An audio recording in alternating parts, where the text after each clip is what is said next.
بسم اللہ الرحمن الرحیم۔ شروع اللہ کے نام سے جو بڑا مہربان نہایت رحم والا ہے۔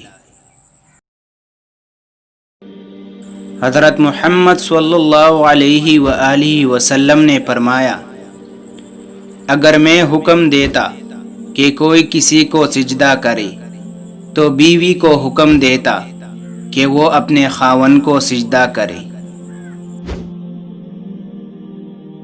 حضرت محمد صلی اللہ علیہ وآلہ وسلم نے فرمایا، برے دوستوں سے بچو کیونکہ وہ تمہارا تعارف بن جاتے ہیں۔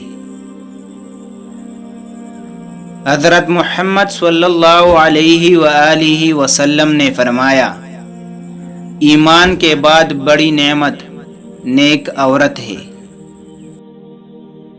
حضرت محمد صلی اللہ علیہ وآلہ وسلم نے فرمایا، اللہ تعالی جمیل ہے اور جمال کو پسند فرماتا ہے۔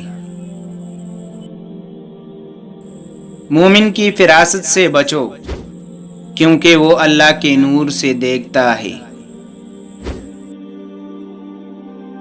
عورت پوشیدہ رکھی جانے والی مخلوق ہے، جب وہ باہر نکلتی ہے تو شیطان اس کی طرف جھانکتا ہے۔ حضرت محمد صلی اللہ علیہ وآلہ وسلم نے فرمایا، عورت نماز اور خوشبو مجھے پسند ہے۔ تم میں اچھا وہ ہے جو اپنی عورت سے اچھا سلوک کرے۔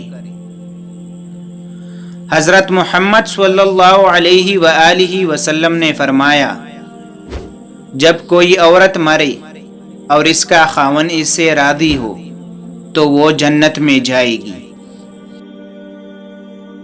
حضرت محمد صلی اللہ علیہ وآلہ وسلم نے فرمایا، ایک عورت دوسری عورت سے اس قدر گل مل کر نہ رہے کہ وہ اس کی حیثیت اپنے شور سے یوں بیان کرنے لگے کہ گویا وہ اسے دیکھ رہا ہے۔ حضرت محمد صلی اللہ علیہ وآلہ وسلم نے فرمایا، نیک دوست کی مثال ایسی ہے جیسے مشک بیچنے والے کی دکان کے کچھ پیدا نہ بھی ہو تو خوشبو تو ضرور آئے گی، اور برا دوست ایسے ہے جیسے بٹی کی آگ نہ لگے تب بھی دھوئے سے کپڑے ضرور خراب ہوگے۔ حضرت محمد صلی اللہ علیہ وآلہ وسلم نے فرمایا، تم اپنے مال کے ذریعے لوگوں کو خوش نہیں کر سکتے، لہذا خندہ پیشانی اور حسن خلق کے ذریعے سے انہیں خوش رکھا کرو۔ بہترین ہے وہ شخص جو دیر میں خفا ہو اور جلد راضی ہو جائے، اور بدترین وہ شخص ہے جو جلد غصے میں آ جائے اور دیر سے راضی ہو۔ حضرت محمد صلی اللہ علیہ وآلہ وسلم نے فرمایا، مجھے غریبوں میں تلاش کرو کیونکہ غریبوں کے ذریعے سے ہی تمہیں مدد اور روزی ملتی ہے۔ حضرت محمد صلی اللہ علیہ وآلہ وسلم نے فرمایا، جو شخص اپنے ظالم کو بد دعا دیتا ہے وہ اپنا بدلہ لے لیتا ہے۔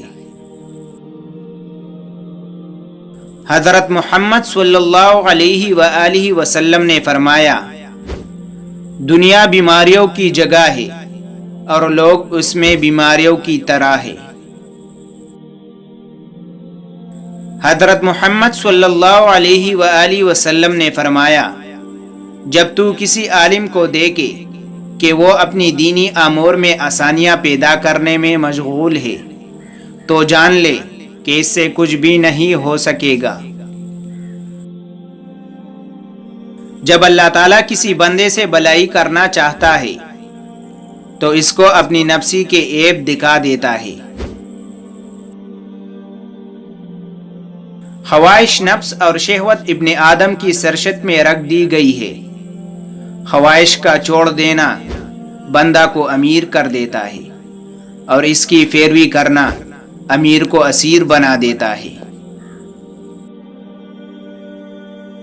حضرت محمد صلی اللہ علیہ وآلہ وسلم نے فرمایا، جس نے کسی عیب کو دیکھا اور اس کا پردہ پوشی کی، اس نے گویا ایک درگور انسان کو زندہ کر دیا۔ حضرت محمد صلی اللہ علیہ وآلہ وسلم نے فرمایا، جو آدمی لوگوں سے مال جمع کرنے کے لیے بھیک مانگتا ہے وہ انگار جمع کر رہا ہے، توڑے انگار جمع کرے یا زیادہ، اس کی اپنی مرضی ہے۔ حضرت محمد صلی اللہ علیہ وآلہ وسلم نے فرمایا، جو شخص نرمی کی صفت سے محروم کر دیا گیا وہ سارے خیر سے محروم کر دیا گیا۔ حضرت محمد صلی اللہ علیہ وآلہ وسلم نے فرمایا، جب کسی فاسق آدمی کی تعریف کی جاتی ہے تو عرش الہی کانپ اٹھتا ہے۔ تو دوستو، اگر آپ کو حضرت محمد صلی اللہ علیہ وآلہ وسلم اقوال زرین پسند آئے تو مزید اقوال زرین کے لیے ہمارا چینل کو ضرور سبسکرائب کیجیے۔